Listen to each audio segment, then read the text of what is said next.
সংসদের সামনেই প্রার্থী নিয়ে ক্ষোভ তৃণমূলে। মাঝপথে সভা ছেড়ে বেরিয়ে গেলেন শতাব্দী রায়। ভোটের মুখে তৃণমূলে ফের প্রার্থী নিয়ে ক্ষোভ।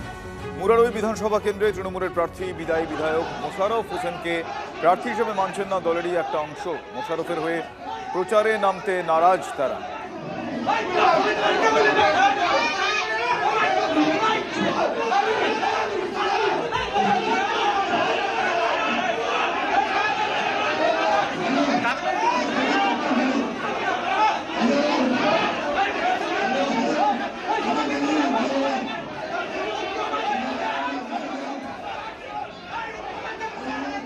এই মুহূর্তে হিমাদ্রি আমার সহকর্মী আমাদের সঙ্গে টেলিফোন লাইনে রয়েছেন।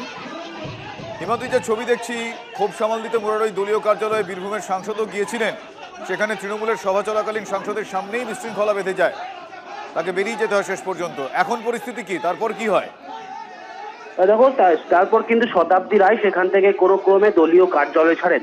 শতাব্দী রায়ের সামনে ব্যাপক বিক্ষোভ শুরু হয়। তাদের দলীয় যে প্রার্থী করা হয়েছে সেই প্রার্থীকে তারা পছন্দ করতে পারছেন না, সে কারণে শতাব্দী রায়ের সামনে ক্ষোভ প্রকাশ করেন এবং একে অপরের সাথে যে কথা কাটাকাটি শুরু হয়, প্রবল বাকবিতণ্ডা, উত্তেজনা শুরু হয়।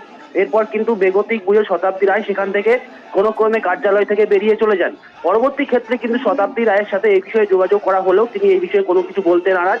কিন্তু তৃণমূলের গোষ্ঠীদ্বন্দ্ব যে বীরভূমের রন্ধে রন্ধে ছিল এবং প্রার্থী ঘোষণা হওয়ার পর এখনো রয়েছে, সেটা কিন্তু এই ঘটনা আবারও প্রমাণ করছে।